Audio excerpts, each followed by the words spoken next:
Hello everyone, with you as always TimFilm, and in this video we're going to take apart the movie The Maze Runner. It's a very interesting movie and it really impressed me, so enjoy the movie and here we go. A teenager wakes up in an underground elevator with no memory of his identity. A group of male youths greet him in a large grassy area called the clearing surrounded by high stone walls. The boys, also known as gladers, formed a rudimentary society with each taking on specialized tasks. Their leader, Alve, says that each boy eventually remembers his name, but not his past. The boy learns that a vast maze surrounding them may be the only way out during the day. Designated runners search the maze for an escape route, returning before nightfall when during a competition with another boy named Gally, the boy suddenly remembers his name, Thomas. The next day, he is attacked by Ben, a runner who has been stung by a deadly techno-organism. Ben is forced into the maze and left to die, as there is no cure for his injury. Albie and Minnow, the lead runner, later retrace Ben's steps in the maze. Minnow reappears at dusk, dragging Albie, who has been stung, but they are unable to reach the closing entrance in time. Thomas runs into the maze to help. Leaving all three trapped, Thomas lures a griever into a closing passageway, causing him to be crushed. The trio manage to survive the night and return the next morning. The first girl ever arrives in the elevator. She recognizes Thomas, even though he doesn't remember her. Thomas, Minnow, and others enter the maze, locate the griever's corpse, and remove a beeping mechanical device from inside it. Gally claims Thomas has jeopardized the fragile peace between the youths and the grievers and wants him punished, but Newt is the group's second in command. Okay, hold on. Did you remember to subscribe to the channel? Oh yeah, and like it, and now we can move on.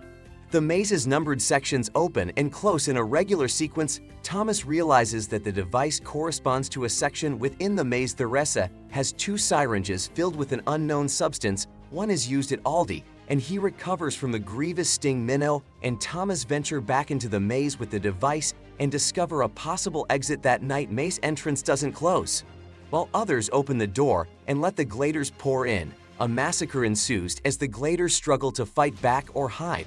Albizard and several others are killed after Gally punches Thomas, blaming him for everything that has happened. Thomas, who has had disconnected memory flashes since arriving, stabs himself with a severed glader's stinger in an attempt to revive his memory. The others inject him with the last of the anti-venom.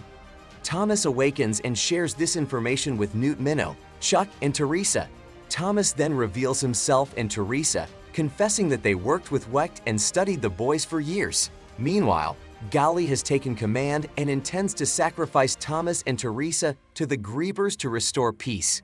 Several gladers form a group and free them.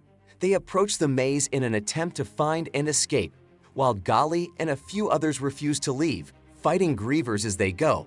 Several teenagers are killed, the survivors, and the gladers are forced to leave the maze. Eventually, they enter a lab filled with corpses. In a video recording, a woman named Ava Page explains that the planet was devastated by a massive solar flare, followed by a pandemic of a deadly virus called the flare. The teens learned that they were part of an experiment studying a cure. Page is seen on screen shooting herself as the lab is attacked by armed men. Gally suddenly appears with a gun, having been stung by a griever. He insists that they must stay in the maze and aims at Thomas, but is pierced through the chest by Minnow's gun. Chuck is fatally shot through the chest by Minnow's spear as Gally's gun discharges. Masked gunmen then rush in and take the rest of the group to a helicopter. The helicopter flies over a vast desert wasteland and approaches a ruined city. The scene ends with the supposedly dead scientist meeting in a room. Page notes that the experiment has been successful. The survivors now enter phase 2. Thank you for watching this episode to the end. Write your opinion in the comments and see you in the next video.